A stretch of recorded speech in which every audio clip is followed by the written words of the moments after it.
Christian Ploton, président de la GFIP depuis septembre 2024. Poursuivre ce que l'on a fait, parce que quand on regarde les chiffres, les choses ont progressé.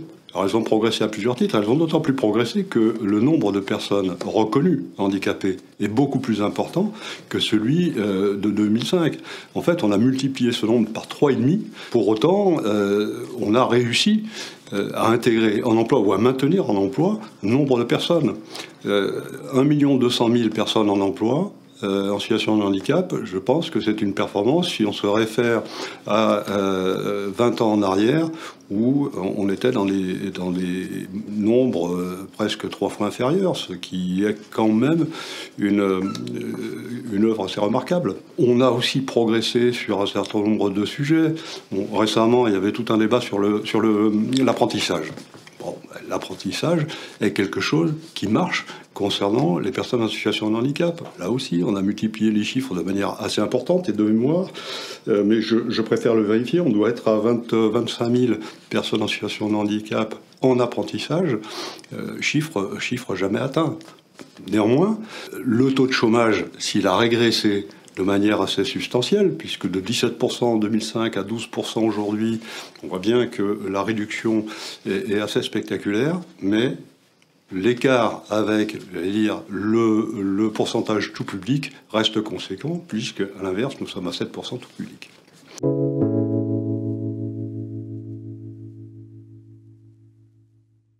Je prendrai 2 volets. Le volet qui concerne moins la GFIP, c'est l'accessibilité. L'accessibilité, il y a un chemin énorme à parcourir. C'est vrai dans le milieu professionnel, mais c'est encore plus vrai dans le domaine public. On sait que ça représente des investissements colossaux, mais là, il faut un plan avec des étapes à franchir et un plan très suivi pour y arriver, parce que c'est assez insupportable de constater la situation. Sur la scolarisation, des moyens sont mis en place. Il y a beaucoup plus d'AESH.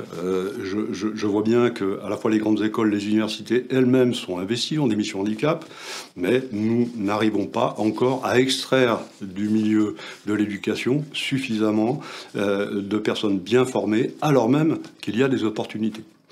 Concernant plus proprement le milieu ordinaire de travail et les entreprises, oui, là, il y a encore beaucoup de choses à faire. Alors, il y a d'autant plus d'investissements à fournir qu'on voit bien que dans cette période un peu critique, on est légèrement en risque. Certains parlent déjà de retournement de l'activité, d'autres simplement d'infléchissement.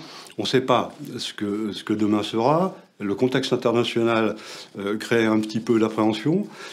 Donc, pour surcompenser ça, il va falloir qu'on s'investisse encore plus. Nous, à GFIP, et tous nos partenaires. En l'occurrence, notre partenaire France Travail et tout l'écosystème de l'emploi. Et il faut que, de manière très concrète, avec des feuilles de route très précises, nous arrivions à investir tous les territoires de concert. C'est beaucoup mieux que ça n'a été, ça marche pas mal. Mais profitons d'ailleurs de la réforme de l'emploi avec cette création de France Travail et regardons comment on peut s'inscrire dans une action renouvelée. Récemment, on avait une réunion de partage avec pas mal d'acteurs et nous avions souhaité à la GFIP faire intervenir une personne en particulier. Cette personne travaille dans le milieu du transport, en fait fait du transport scolaire.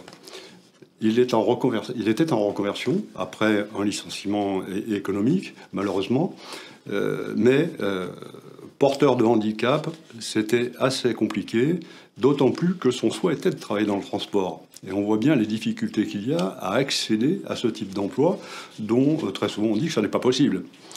Et avec la mobilisation de la GFIP d'une part, avec notre expert transport, mais aussi de l'AFTRAL, mais aussi de la délégation à la sécurité routière, on a réussi non seulement à trouver les moyens de le mettre en configuration de pouvoir accéder à cet emploi, mais nous avons aussi réussi à faire évoluer la réglementation pour que ça soit possible. C'est une extrême satisfaction parce qu'on a pu repousser les frontières et montrer que l'impossibilité technique aujourd'hui n'existe pas ou marginalement. En tout cas, on peut faire beaucoup plus de choses qu'on ne l'imaginait précédemment.